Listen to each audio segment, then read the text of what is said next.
Arkadaşlar bugün sizinle Surf para hileli çekiyoruz. İlk önce Chrome'a giriyoruz. Arkadaşlar Surf yazıyoruz arkadaşlar. APK.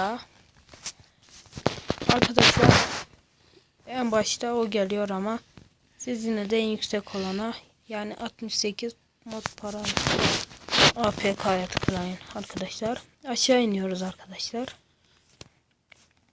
Bu arada oyun sizde yüklüyse silmeyi unutmayınız. İlk önce bunun üstüne tıklıyoruz arkadaşlar.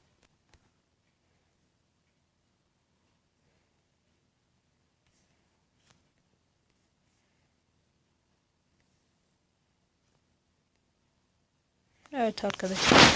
Şimdi açılıyor. Arkadaşlar şunun bitmesini bekliyoruz.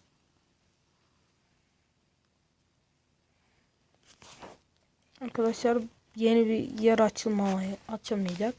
Üstüne tıkladığımızda şöyle mavi bir yer gelecek. Bekleyin arkadaşlar. Evet arkadaşlar. İsterseniz Türkçe çevirebilirsiniz.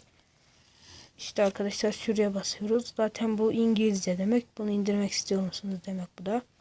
İndire basıyoruz. Tamam basıyoruz. Bu arada bilinmeyen kaynaklarınızı açmayı da unutmayınız. Evet, şimdi bekliyoruz. Şeyimiz yine. Evet arkadaşlar, şimdi oyunumuz inmiş bulunmakta. Evet arkadaşlar, şimdi giriyoruz. İleri cover.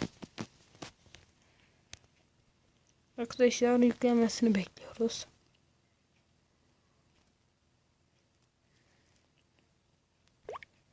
Arkadaşlar oyun bende şu anda inmiyor, nedense bir hata olmalı.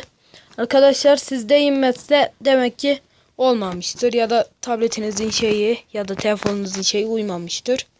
Arkadaşlar indikten sonra zaten kurma yok. Direkt açıp paranıza bakabilirsiniz. Kanalımıza abone olmayı unutmayın. Hoşça kalın.